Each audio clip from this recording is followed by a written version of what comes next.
साल 1669। बनारस की गलियों में डर का साया था।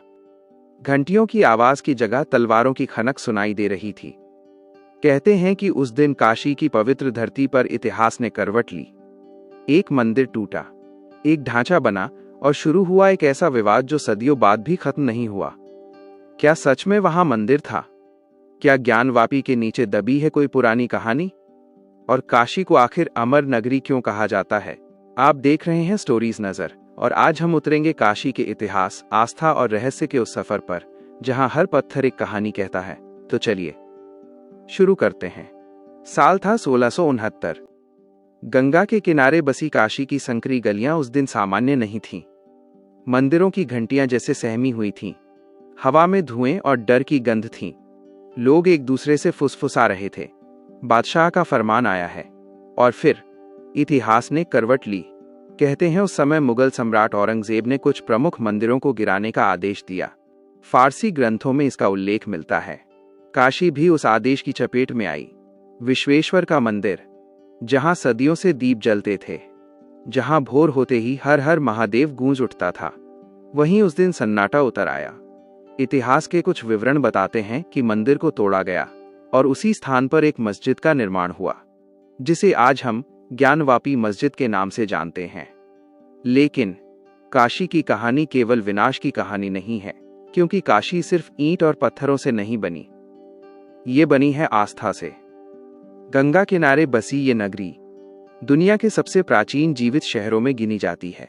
कहते हैं जब मिस्र में पिरामिड बन रहे थे, तब भी काशी में आरती हो रही थी।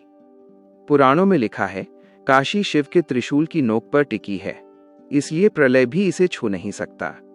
यही कारण है कि लोग कहते हैं काश्याम मरणान मुक्ति है, यानी काशी में मृत्यु भी मुक्ति बन जाती है। यहां मृत्यु का शोक नहीं मनाया जाता, यहां उसे शिव से मिलन माना जाता है। लेकिन विश्वनाथ मंदिर का इतिहास शांत नहीं रहा। ये मंदिर कई बार बना और कई बार टूटा, कभी विदेशी आक्रमणों में, कभी सत्ता परिवर्तन के दौर में। फिर समय बीता और 18वीं सदी में एक महिला ने इतिहास बदल दिया। मराठा साम्राज्य की महारानी अहिल्याबाई होलकर। उन्होंने ज्ञानवापी परिसर के पास एक नया काशी विश्वनाथ मंदिर बनवाया। आज जो भव्य मंदिर हम देखते हैं, वो उसी पुनर्निर्माण का परिणाम है। बाद में पंजाब के महाराजा रणजीत सिंह ने मंदिर के शिखर को सोने से मढ़वाया। आस्था फिर से खड़ी हो गई। भले ही इतिहास के घाव बाकी थे, लेकिन कहानी यहीं खत्म नहीं होती। ज्ञानवापी परिसर को लेकर विवाद समय के साथ फिर सामने आया। अदालतों में याचिकाएं दायर हुईं। हाल के वर्षों में अदालत के आदेश पर पुरातत्व सर्वेक्षण हुआ। रिपोर्ट में कुछ पुराने संरचनात्मक अवशेषों का उल्लेख किया गया, लेकिन मामला अभी न्यायालय में विचाराधीन है। अंतिम निर्णय आना बाकी है। यानी इतिहास अभी भी पूरी तरह बंद किताब नहीं बना है। काशी में एक और रहस्य है, ज्ञानवापी का कुआं। लोक कथाएं कहती हैं आक्रमण के समय शिवलिंग को बचाने के लिए उसे इसी कुएं में छुपाया गया।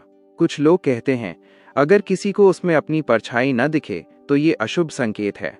पर ये कथाएं हैं आस्था की, जनश्रुतियों की। इतिहास और कथा काशी में हमेशा साथ साथ चलते हैं। काशी विश्वनाथ का शिवलिंग 12 ज्योतिर्लिंगों में से एक है। कहा जाता है ये दक्षिण की ओर झुका हुआ है, जैसे स्वयं शिव मृत्यु की दिशा की ओर झुककर भक्तों से कह रहे हों, डरो मत, मैं हूं। यहां रोज 5 आरतियां होती हैं, भोर की मंगला आरती से लेकर रात की शयन आरती तक। सदियों से ये क्रम नहीं टूटा। साम्राज्य बदले, शासन बदले, ढांचे बदले, पर आरती की लौ नहीं बुझी। तो आखिर सच क्या है? क्या ज्ञानवापी के नीचे प्राचीन मंदिर है? क्या इतिहास पूरी तरह दर्ज है, या अभी भी कुछ पन्ने अधूरे हैं? शायद इसका अंतिम उत्तर अदालत देगी। लेकिन एक सच निर्विवाद है, काशी सिर्फ विवाद नहीं है। काशी चेतना है, काशी परंपरा है। काशी वो जगह है जहां जीवन और मृत्यु एक ही घाट पर साथ बैठते हैं। यहां चिता की आग भी है और आरती की लौ भी। यहां आंसू भी हैं और मुक्ति की मुस्कान भी। सदियां बीत जाएंगी, इतिहास बदल जाएगा, लेकिन गंगा के तट पर हर हर महादेव की आवाज शायद कभी नहीं रुकेगी। क्योंकि काशी केवल एक शहर नहीं, यह विश्वास है, यह वो जगह है जहां मृत्यु अंत नहीं शुरुआत है। अगर आपको ऐसी ही रहस्यमयी और इतिहास आधारित कहानियां पसंद हैं, तो चैनल स्टोरीज नज़र को ज़रूर सब्सक्राइब करें। कमेंट में लिखिए, हर हर महादेव। मैं मिलूंगा आपसे एक और इतिहास के रहस्य के साथ। जय महादेव।